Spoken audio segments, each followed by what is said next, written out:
नमस्ते जी। सभी वैदिक धर्म से संबंधित सनातन बंधुओं, आर्य समाजी बंधुओं और मेरे आर्य क्रांतिकारी भाइयों, अभी कुछ 10-15 दिन पहले मेरा ऋषि दयानंद से संवाद हुआ और मेरे कुछ प्रश्नों के उत्तर उन्होंने दिए और अपनी कार्यशैली को मुझे बताने का प्रयास किया। और उन्होंने कहा कि हो सकता है कि 19वीं सदी में और 21वीं सदी के अंदर कार्य करने के ढंग में कुछ अंतर आ जाए, लेकिन भावनाएं वही रहनी चाहिए। तब मैंने ऋषि दयानंद से प्रश्न किया कि ऋषिवर, मुझे अपने काम करने के 1 या 2 ढंग बता दीजिए। और उन्होंने जो मुझे बताया उसके बाद सारे भेद खुलते चले गए। मेरे बचपन से लेकर अब तक के जो प्रश्न मेरे दिमाग में चलते थे, जो मेरा अभाव था, वो दूर हुआ और कुछ प्राकृतिक रहस्य मेरे सामने खुले। अतः मैं सभी सनातन वैदिक धर्मियों से, सनातन भाइयों से और अपने आर्य क्रांतिकारी भाइयों से यह आग्रह करूंगा कि मेरी एक एक बात को बड़े ध्यान से सुने, क्योंकि ऋषि दयानंद का संदेश अक्षर अक्षर उसी शब्दों में मैं कहने का प्रयास करूंगा। और ये जो PDF मैंने बनाई है, यह उन्हीं के दिशा निर्देश में सभी तथ्यों को उनकी दृष्टि से देखकर जैसा जैसा सत्य है वैसा वैसा मैंने लिख दिया, उसी को समझाने का प्रयास करूंगा और असत्य को छोड़ने का प्रयास करूंगा। क्योंकि हर आर्य समाजी को सत्य को ग्रहण करने में उद्यत और असत्य को छोड़ने में उद्यत रहना चाहिए। इसी के साथ मैं शुरू करता हूँ महर्षि दयानंद के वो कार्यशैली जिससे अब भी हम आर्यवर्त का निर्माण अगले कुछ वर्षों में ही कर लेंगे, शायद 5 से लेकर 9 वर्षों के बीच में। अतः मैं अवश्य दयानंद बनूंगा, ये उसी भाव को परिणित करती हुई मेरी बात है। जितने भी प्रश्न होंगे, चाहे 1 करोड़ प्रश्न भी हों, मैं उनके उत्तर देने में सक्षम हूँ। अतः मर्यादा का ध्यान रखते हुए आप कैसे भी प्रश्न मुझसे करें। मेरी अंतःकरण की चेतना और सामाजिक समझ उसका उत्तर देने का प्रयास करेगी और निश्चित रूप से हम जय आर्यवर्त की उस भावना का बिल्कुल न्यायोचित पालन कर सकेंगे और ऋषि दयानंद के स्वराज की स्थापना भी अवश्य होगी। जब मैंने उनसे यह प्रश्न किया कि क्या ढंग होना चाहिए इस समय, आर्य समाज हों, हमारे आर्य बंधु हों, हमारे सनातन वैदिक धर्मी भाई हों, जो हमारी सरकारों में हैं, जो हमारे पुलिसकर्मी हैं, जो हमारी सेना है, हर तरफ हमारा ही बल है, हमारी ही संख्या है, वो क्या भाव हो गया जिसके कारण हमारे अंदर इतना भाव हो गया कि हम चेतन चेतन चेतन करते करते जड़ हो गए। तब ऋषि दयानंद ने कहा कि मैं समस्याओं को देखकर उन समस्याओं का पेड़ बनने तक इंतजार नहीं करता। फिर उन्होंने कहा कि मैं उस पेड़ को, समस्याओं के पेड़ को चुनौती समझकर उसको जड़ से समाप्त कर देता हूं, कुल्हाड़े से काट कर फेंक देता हूं और छोटी छोटी कैंचियों से उसकी शाखाओं को काटकर उस समस्या को व्यवस्थित समस्या बनाने का प्रयास नहीं करता। तब मुझे अंदर लगा कि ओहो, अब समाधान हो जाएगा। क्योंकि हमें वैदिक सत्रों के अंदर भी तो यही बताया गया है कि सबसे महत्वपूर्ण चीज है बुद्धि, और हम तो उस संगठन के लोग हैं, हम तो उस वैदिक धर्म के लोग हैं कि जो बिना तर्क तोले किसी बात को स्वीकार नहीं करते, सत्य को ग्रहण करते हैं, असत्य को छोड़ देते हैं। अतः ऋषि दयानंद ने यह भी कहा कि मैं तो सबको बंधन से मुक्त कराने आया हूं, हम सबको बंधन से मुक्त कराना है, बंधनों में फंसना नहीं है, हमको बंधनों से मुक्त कराना है और उसके लिए हमें ज्ञानवान होना पड़ेगा, विद्या से पूर्ण होना पड़ेगा।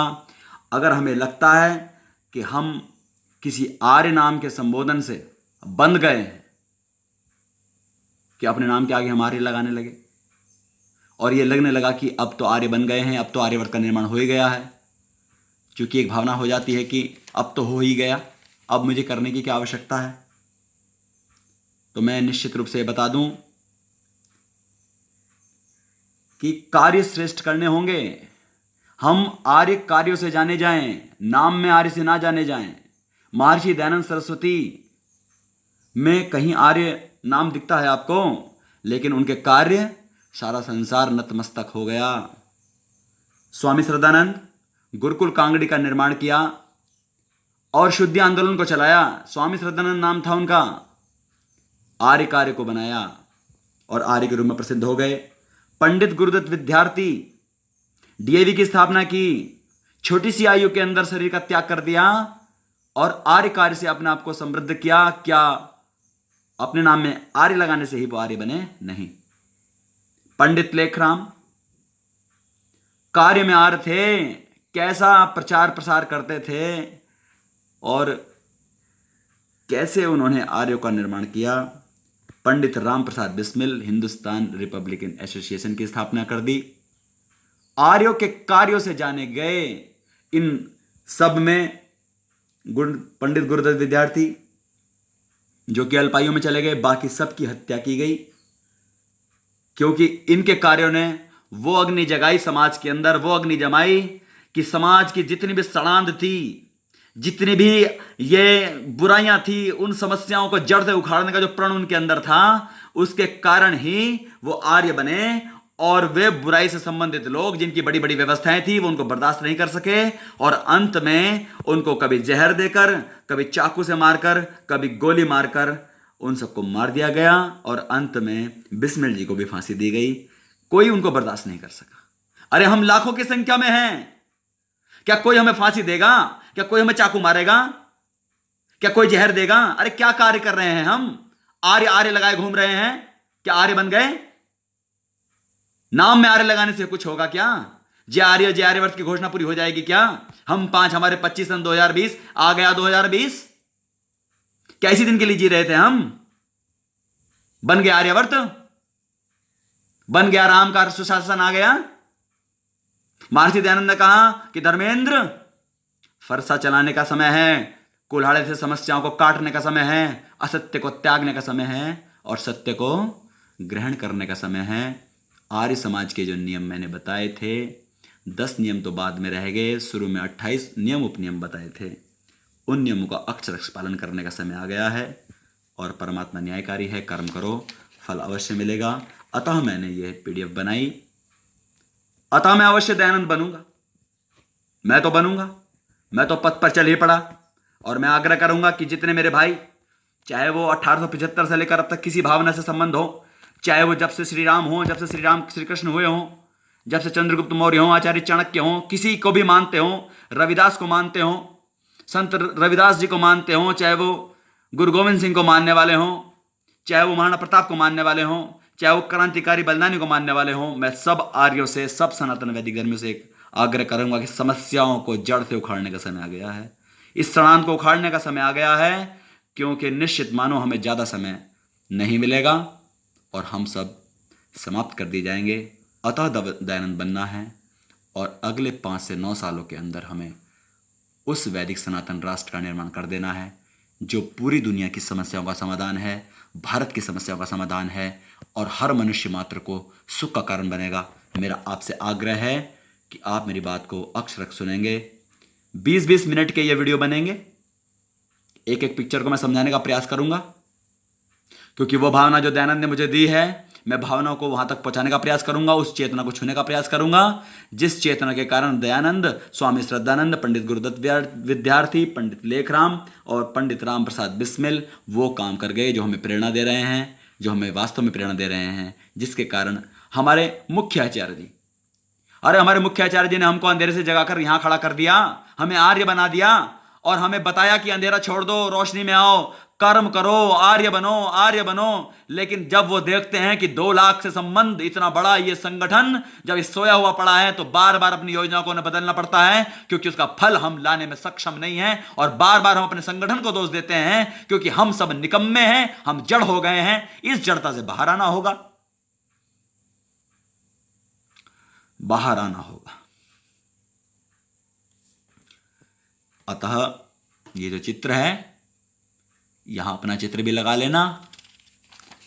अवश्य दयानंद बनना, गुरुदत्त विद्यार्थी बनना, लेखराम बनना, बिस्मिल बनना। लेकिन अगर लाखों बिस्मिल हो गए, लाखों लेखराम हो गए, तो ध्यान रखना, इजराइल की जनसंख्या 85 लाख ही है। अगर उनका कोई बाल बाका नहीं कर सकता, तो इस ध्यान रहे, इन वैदिक धर्मियों के अंदर इतनी आग है, इतना ज्ञान है, परमात्मा सहायक है इनका, क्योंकि सर्वधर्म समभाव में जीते हैं। सर्वे भवन्तु सुखिनः सर्वे सन्तु निरामया। पूरी दुनिया का भला चाहते हैं। इनका कोई बाल बाका ना कर सकेगा, इनकी पीढ़ियों को नुकसान ना पहुंचा सकेगा। वेद ज्ञान सब में फैल के रहेगा। बस आपको खड़ा होना होगा, आपकी चेतना के स्तर को उठाना होगा। इस अकड़ में अपने उस वित्तेषणा, लोकेशणा और पुत्रेषण से बाहर आना होगा, क्योंकि लोकेशणा के कारण ही हम सब बर्बाद हो गए। पुत्रेषणा और वित्तेषणा इसलिए आवश्यक है क्योंकि सृष्टि चलाने में वो परमात्मा का आदेश है। लेकिन लोकेशणा हमारी छवि, इस छवि ने हमारा नाश कर दिया। जरा जरा से काम कर रहे हैं, चूहा दौड़ में शामिल हैं, मूर्खों की भीड़ में शामिल हो गए, और हम अपने आप को आर्य कह रहे हैं। क्या हम वास्तव में आर्य हैं? अरे तुलना करो उस गुलामी काल के अंदर, कैसे दयानंद ने, कैसे स्वामी श्रद्धानंद ने, कैसे पंडित लेखराम ने, कैसे गुरुदत्त विद्यार्थी ने, और कैसे राम प्रसाद बिस्मिल ने और उनके संगठनों ने कैसे कैसे काम किए। क्या समय मिलता होगा? दिन में काम ना कर सके, रात को काम करना, शुद्ध आंदोलन। अरे जामा मस्जिद के अंदर जिस स्वामी ने वेद मंत्रों से अपना व्याख्यान दे दिया, किसके अंदर इतनी हिम्मत है? क्या किसी के अंदर इतनी हिम्मत है? आज सब सेक्युलरिज्म की बात करते हैं, सत्य बात को कहने से डरते हैं। और मुझे दुख है कि मेरे आर्य भी इस बात से डरते हैं। पता नहीं किस बंधन से युक्त हो गए हैं। महर्षि दयानंद ने कहा, बंधनों से मुक्त होना है, बंधनों से युक्त नहीं होना है। मनुष्य हो, आगे बढ़ो, मोक्ष की प्राप्ति करो, असत्य को काट दो, एक एक बात का मर्म समझो। अतः अब मैं इन बातों को करने के पश्चात अगले मंतव्य पर आता हूं, क्योंकि ये सब बातें मैं अपने संगठन के सामने 10-20 हज़ार के लोगों के सामने, 100-200 लोगों के सामने करना चाह रहा था। लेकिन ये कोरोना काल आ गया, सब लॉकडाउन हो गए, और पता नहीं कितना भयभीत होकर हम 1-2 साल और निकाल देंगे, और कब कौन कोरोना लेकर, वायरस लेकर हमारे बच्चों का नाश कर देगा। अतः मुझे ये काम करना पड़ रहा है। मैं अपना परिचय दे दूं, और मैं अपना आपसे संबंध बता दूं, उस ऋषि दयानंद से संबंध बता दूं, अपना अधिकार बता दूं कि मैं कैसे निर्मात्री सभा, कैसे मैं संरक्षणी सभा, कैसे मैं आर्य महासंघ, कैसे मैं उस दयानंद से संबंधित हूं, और मैं अधिकारी हूं कि मैं अपनी बात रख सकूं। और अपने आचार्यों से भी आग्रह करूंगा, मैं अपना संबंध से स्थापित करना चाहता हूं। अतः मैं अपनी बात को अब शुरू करूंगा। 20-20 मिनट की वीडियो है मेरी, कृपया सारी वीडियो जरूर देखें, जरूर देखें। अगर मुझे कहीं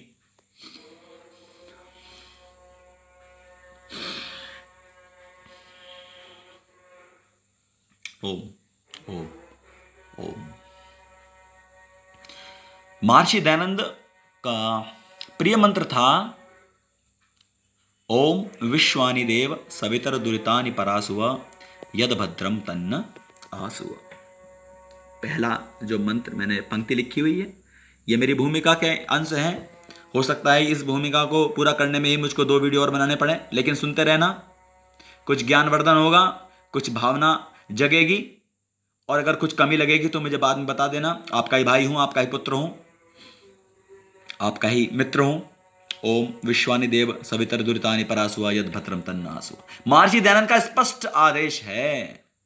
उस परमात्मा के द्वारा उन्होंने स्पष्ट आदेश किया कि मैंने सारे जीवन क्या किया, मैंने सारा जीवन क्या किया, मैंने सारा जीवन दुरितों को बाहर निकाल दिया इस समाज से, उस दुरिता की, उस बुराई को दूर किया, और उन भद्रों से इस समाज को भरने का प्रयास किया और यही कार्य तुम्हें करना था, लेकिन वो काम हम नहीं कर पाए। बुरे लोगों की बुराई को देखते रहे, देखते रहे, देखते रहे और अच्छे लोगों को शांत होते देखते रहे। हमने उनकी चेतना को जगाने का प्रयास नहीं किया। घर घर हमने नहीं खटखटाया।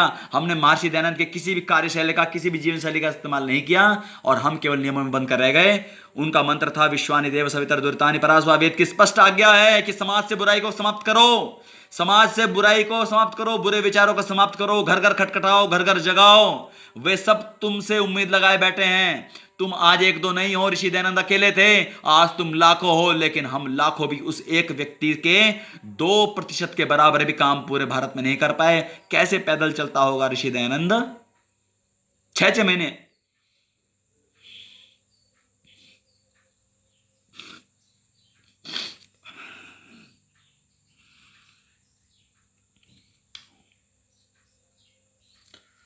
ओम ओम। चर्चा चलती रहेगी। विश्वानि देव मंत्र को केवल बोले नहीं, मंचों से कहने का नहीं है, भावना लेकर आनी होगी, बुराई को समाप्त करना होगा। इसी की आज्ञा हमको दी गई है, क्योंकि हम सब परमात्मा को, आत्मा को और सृष्टि को मानने वाले हैं। तीनों ही चीज अमर हैं। ये शरीर आता रहेगा, जाता रहेगा और हमें इस शरीर में रहकर ही उन बुराइयों को समाप्त करना है, जिससे जब भी हम अगला जन्म लें तब हम सभ्य समाज में जन्म लें, एक अच्छे समाज में जन्म लें, जिसका निर्माण हम स्वयं करके जाएंगे। सभा का उपकार, नंबर 2 का जो पॉइंट मैंने लिखा है, सभा का उपकार। सभा का बहुत उपकार है। मैं हाई स्कूल में सन 1996 से ही लगा हुआ था। जब देशभक्ति अंदर थी कि देश के बारे में कुछ करना है, तो कोई संगठन सामने नहीं था, आर्य समाज शिथिल था ही। तब राष्ट्रीय स्वयंसेवक संघ के नाते हमको आईटीसी वगैरह करने का मौका मिला और देशभक्ति के लिए अपनी भावना व्यक्त करने का मौका मिला। और मैंने लगभग वैदिक सत्र जो हमारी निर्मातृ सभा ने मुझको कराया था, तब तक मैं 16 वर्ष तक वो करता रहा। आरएसएस के जो भी कार्य थे उनको करता रहता था। हमारे पास में एक सुहेड़ी गांव है, उस सुहेड़ी गांव के अंदर बड़े बड़े यज्ञकर्ता हर साल लगभग 4-5 लाख रुपए लगाकर बहुत अच्छा प्रोग्राम करते हैं। कभी कभी 10 लाख रुपए भी लगाते हैं। बहुत बड़ा यज्ञ होता है, ईश्वर के ऊपर चर्चा की जाती है। मैं उन कार्यक्रमों में लगभग 3-4 बार गया भी, ईश्वर के बारे में सुना भी, लेकिन वो मेरे अंदर आर्यत्व को ना जगा पाए। लेकिन मैं इसलिए सभा का उपकारी हूँ कि उन्होंने मुझे 2 दिन का सत्र कराया सन 2011 में, नवंबर दिसंबर में, और मुझे खड़ा ही कर दिया, मुझे दिशा दी। मेरी जो चेतना थी, मेरी जो कार्यशैली थी, मेरी जो ऊर्जा थी, उसको उन्होंने दिशा दी और कहा कि यही वास्तव में ढंग है। अपने श्रेष्ठ पूर्वजों का पालन करो, श्री राम का पालन करो, श्री कृष्ण की विद्याओं का पालन करो, आचार्य चाणक्य की विद्याओं का पालन करो और निश्चित रूप से समाज के अंदर आप अच्छी चीज़ों को स्थापित कर पाओगे। क्योंकि आचार्य चाणक्य ने भी तो कहा कि मैं जड़ का समूल नाश कर देता हूँ, समस्या का पहले उस पेड़ को उखाड़ देता हूँ और उसके बाद उसकी जड़ों पर मट्ठा डाल देता हूँ, जिससे कि चींटियाँ आएँ और उसकी जड़ों को भी उखाड़ के ले जाएं। ऐसा हमारे आचार्य चाणक्य ने भी सन आज से 2300 साल पहले कहा था, जब इस दुनिया में ईसाई, मुसलमान, बौद्ध भी पैदा नहीं हुए थे। सोचो, हमारे वेद ने तब आज्ञा दी थी। ये समस्याएं तो उसके बाद पैदा हुई हैं कि कोई ईसाई संगीत सभाएं लगा रहा है, कोई मुसलमान लव जिहाद कर रहा है, या कोई बौद्ध हमारे व्यक्तियों को बौद्ध बना रहा है। अरे ये समस्याएं बाद में शुरू हुई। हमारे यहां तो वेद ने पहले ही समाधान दिया कि जो भी बुराई फैलाने वाला है, आत्मा को दुख पहुंचाता है और ये परमात्मा के आदेश का उल्लंघन करता है, वेद की आज्ञा का उल्लंघन करता है, उसको जड़ समेत उखाड़ देना चाहिए और जड़ों पर भी मट्ठा डालकर चींटियों को बुलाना चाहिए, जिससे कि उसकी जड़ों को भी जड़ समेत उखाड़ दें और समस्या दोबारा उगी ना पाए। अतः ये वीडियो समाप्त हो रही है। तीसरा चरण है मेरे पिता के पिता पितामह, मेरे मुख्य आचार्य, ऋषित्व की ओर मुख्य आचार्य। इन दोनों पॉइंटों को मैं अगली वीडियो में बताऊंगा। ये मेरा पहला भाग है इस वीडियो का, और हो सकता है कि ऐसे 15, 20, 50 वीडियो में इस पीडीपी से निकाल दूं। और इस पीडीएफ से बनने के बाद ये ध्यान रखो कि निश्चित रूप से हम आर्यत्व को सन 2025 से लेकर 2029 के बीच में अपने उस वैदिक सनातन राष्ट्र को स्थापित करके ले जाएंगे और उसके माध्यम से पूरी दुनिया में सर्वे भवन्तु सुखिनः, सर्वे सन्तु निरामया का पालन करेंगे और वो विश्व फिर सुखी होगा और परमात्मा के मोक्ष को प्राप्ति करेगा। इति ओम शम।